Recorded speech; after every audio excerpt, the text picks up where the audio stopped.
Okay, we're going to be making fried meat pies today, guys. And in my neck of the woods, this is how we do it.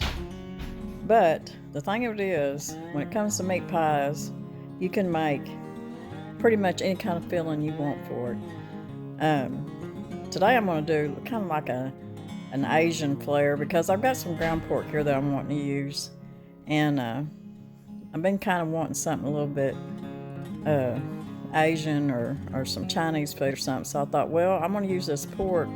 So we'll put a little bit of Asian flair on it. Now, growing up, I can tell you, my grandma made these all the time. And I'll tell you why, because it was a cheap meal. And she knew we really liked it. I don't think that Mr. Brown ever had ate one till me and him started dating. And he ate one there at Grandma's and really liked it. And the filling that she would make for it would be just a little bit of fried up hamburger meat with onion and salt and pepper. And she put a little cheese in there. And that was it. And it was always so good. And I'll tell you, my favorite part of the meat pie was the crust. And it was because most times she'd fry them instead of bake them. So they was always really good and tender the way she'd do it. So I'm going to be frying up my pork, and we're going to put a little bit of onion in it. I'll probably put a whole onion in it. And I'm going to put some garlic and probably a little bit of salt and pepper and probably even a little bit more garlic. I'll put a little bit of garlic powder. And I'm going to add, probably a little bit. We always put Worcestershire sauce in it, regardless if it's hamburger or pork. And I'm going to add a little bit of soy sauce to it too. So that'll be pretty much all the filling that we'll be putting in it. I might put some mushrooms in it, not sure. We'll see. We'll just see how it turns out.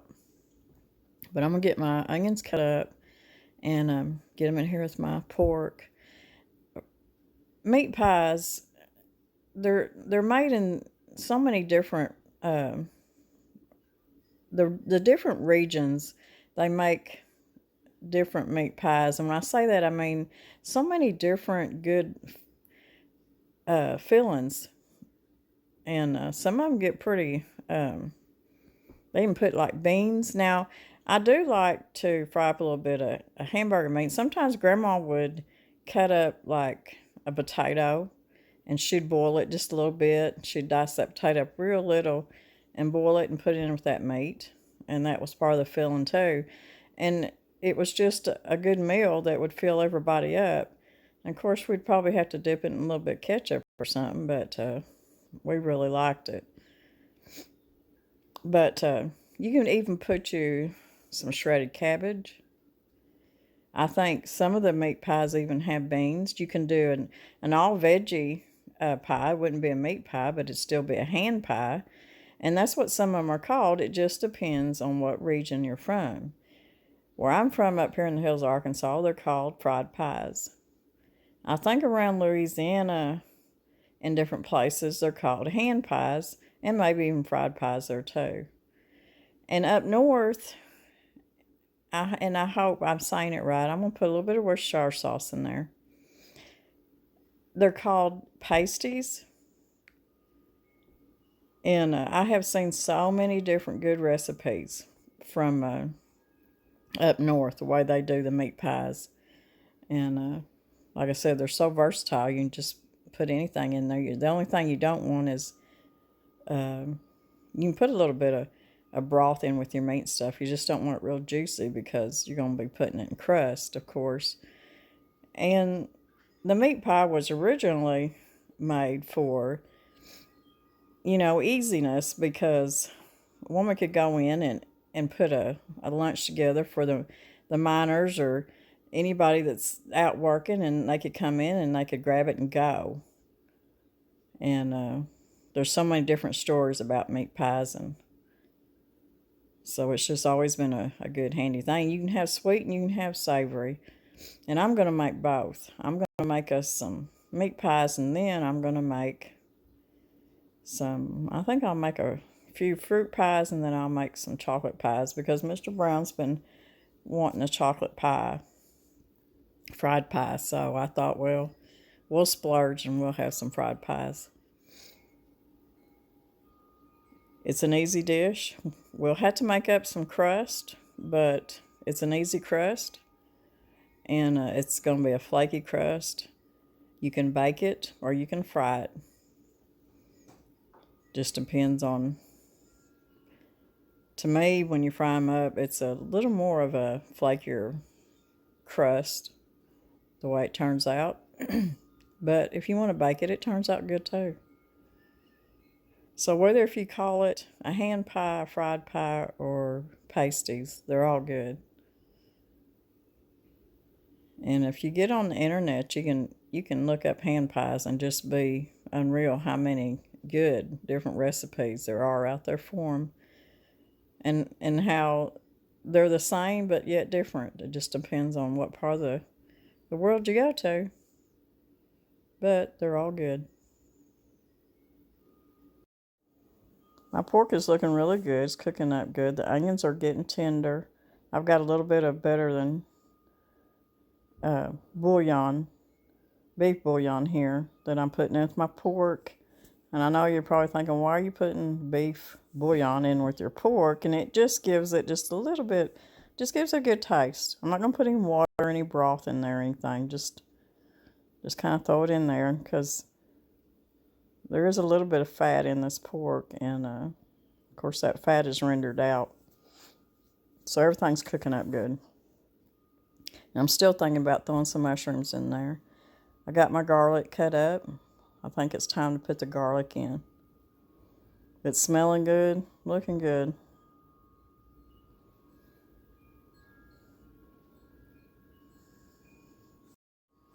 Everything's cooking up so good. I'm going to go ahead and I'm going to put my garlic in here. And we're about ready to start making some meat pies. So I went to the freezer and I found me a bag of riced cauliflower. And it has peas and carrots in it. And I thought, this would really be good in with this pork because it would be like fried rice. So we're going to throw that in there. I'm going to cheat. It is frozen. It's Green Giant, but it's going to be good. And it's just another filler for your meat pie.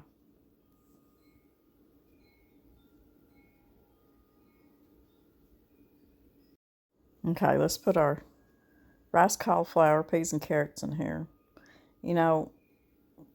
Since we had been watching our carbs there for a while, we've kindly been neglecting it here lately, but we're still doing okay. We were eating a lot of things like rice, cauliflower, and of course we still eat a lot of vegetables and try to stay away from so much carbs when it comes to supper time. But I just put a little bit of soy sauce in there too. So I only put half a bag. I think a whole bag would have been too much. So I really think this is going to be good. It's going to be just like fried rice. Okay, now let's start our crust. Now I've got 2 3/4 cup of all-purpose flour. Now this is optional. I'm going to put about a tablespoon of sugar, teaspoon of salt, teaspoon of baking powder. You need about a half a cup of shortening or lard, and I'm using lard. I always use lard in my crust. It makes it really flaky, tender. So since it's been in the refrigerator, I always keep it in the refrigerator. I'm going to have to break it up with my hands. And then I'll just kind of mix it up with my flour, get it blended in good. I got my lard mixed up real good. You just want to get it about pea-sized pieces there.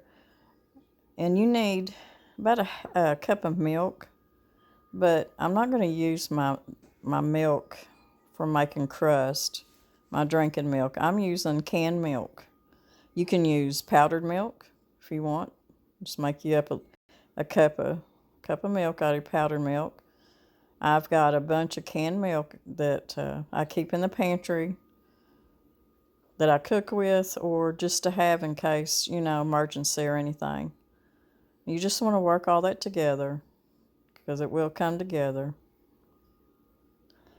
The sugar that I put in this crust, it's optional. You don't have to put it in there. And it's not that it makes the crust sweet, because it doesn't. It just makes it taste good, if that makes any sense. It's not going to make your crust sweet. To me, it kind of maybe takes a little bit of the baking powder flour taste, away. But just tastes good. So you can see how it's come together. So now I can just take my hand and just bring it all together. Just like you would regular pie crust.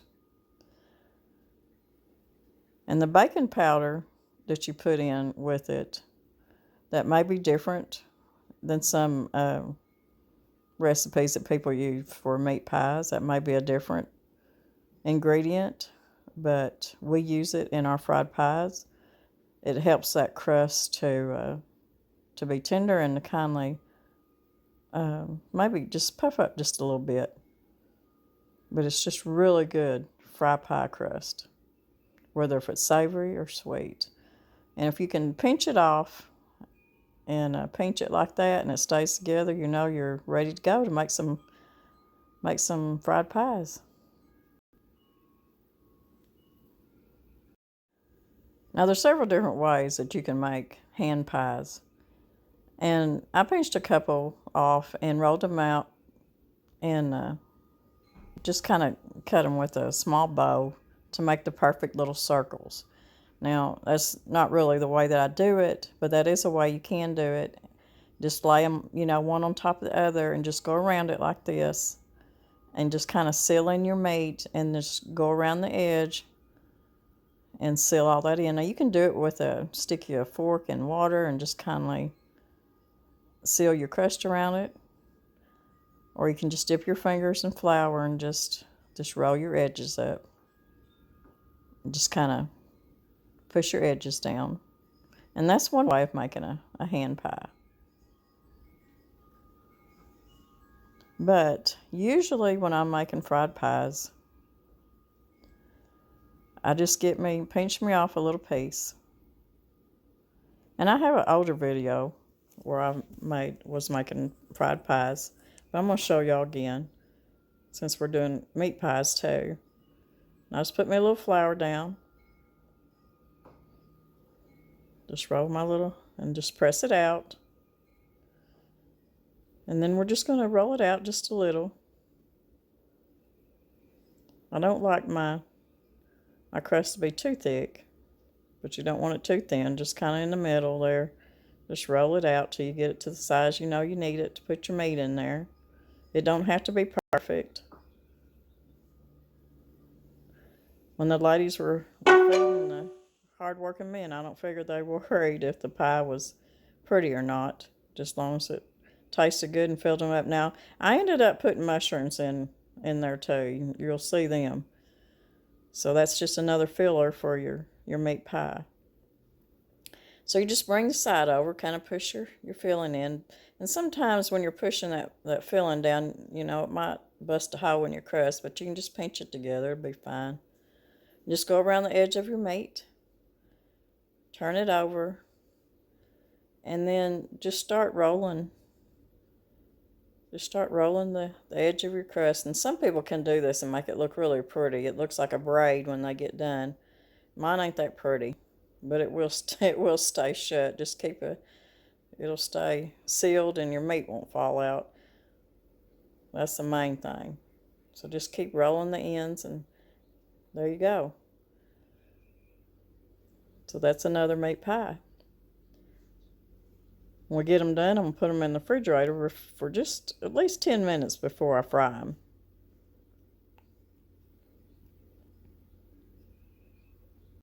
Now, if y'all watched my older video where I'm making fried pies, y'all have seen these little pie presses. And I bought these years ago when I was making a lot of fried pies, because I was making pies for different reasons, not only just for my family, but I'd make a bunch of them and take them to, say for instance, our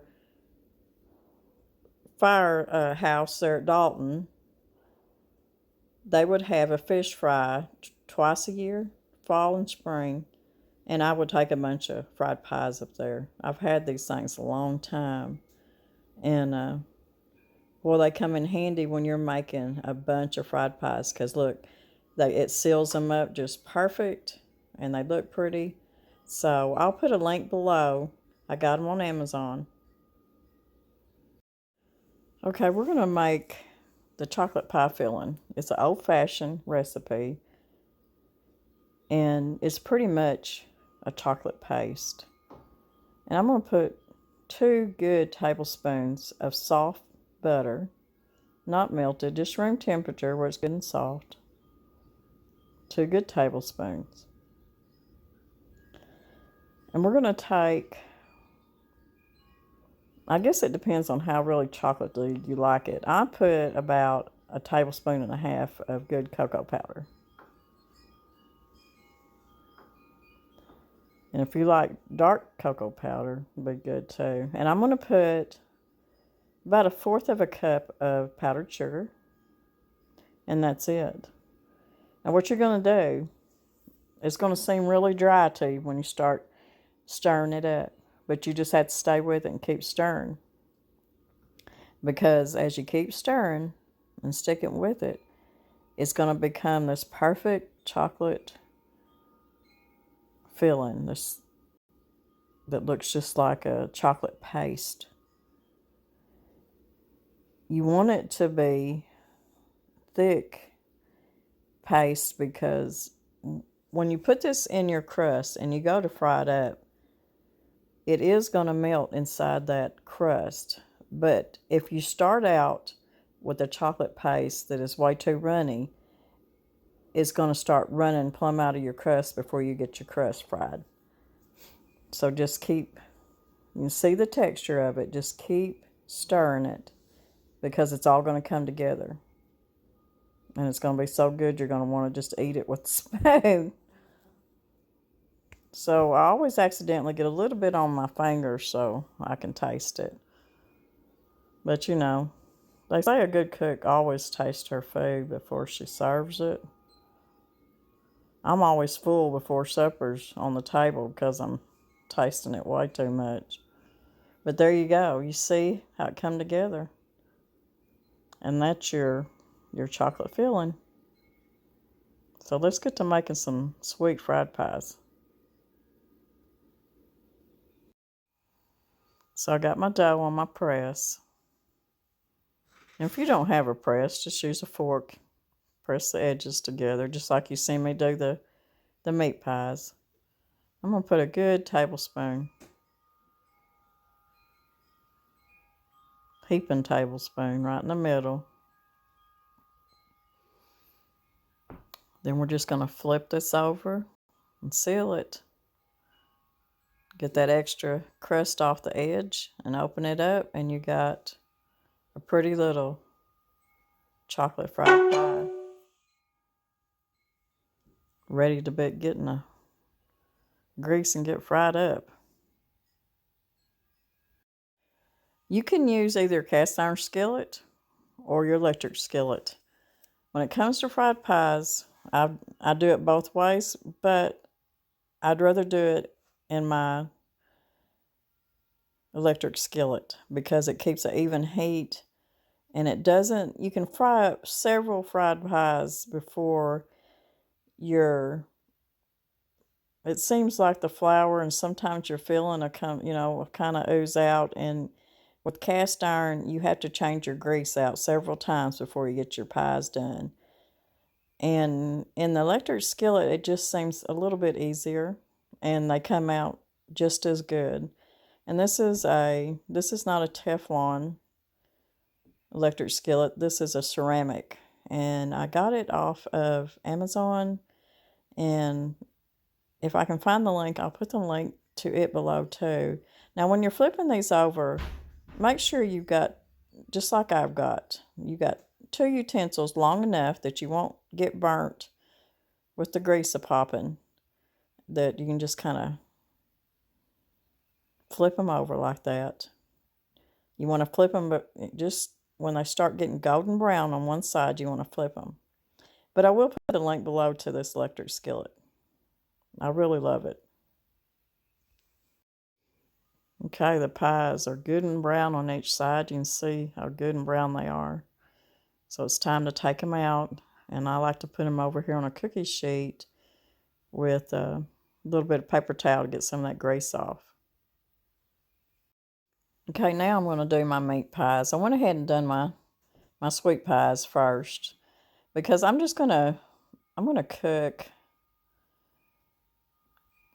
probably just going to cook 3 meat pies for us to eat for supper. And I'll tell you what I'm going to do with the ones that are left.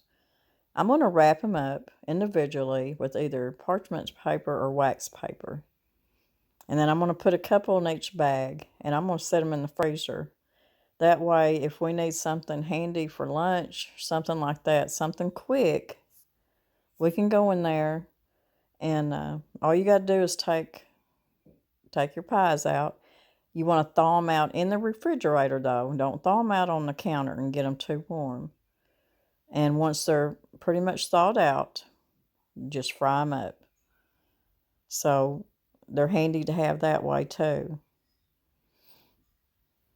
And you can do your fruit pies that way too. But you want to wrap them individually, really. I started putting them in there and didn't wrap that one. But you need to wrap them in something. And this is why, because when they start thawing out, they're going to stick together. So always wrap them, like I said, with wax paper or parchment paper. Stick them in the freezer, and you got an instant lunch. I already turned the meat pies over. They're looking really good. Okay, taste it. Tell me if I get to taste, huh? Tell me if you like it. I know this is keto, huh? Yeah, it is. Total. Meat pie. Total.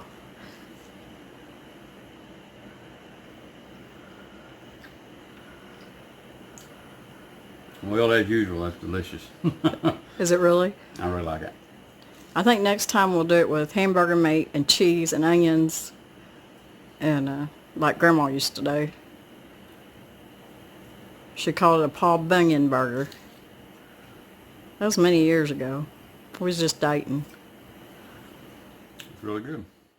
I hope you like this old-fashioned fried pie recipes. Whether if you call them fried pies, hand pies, or pasties, they're always good.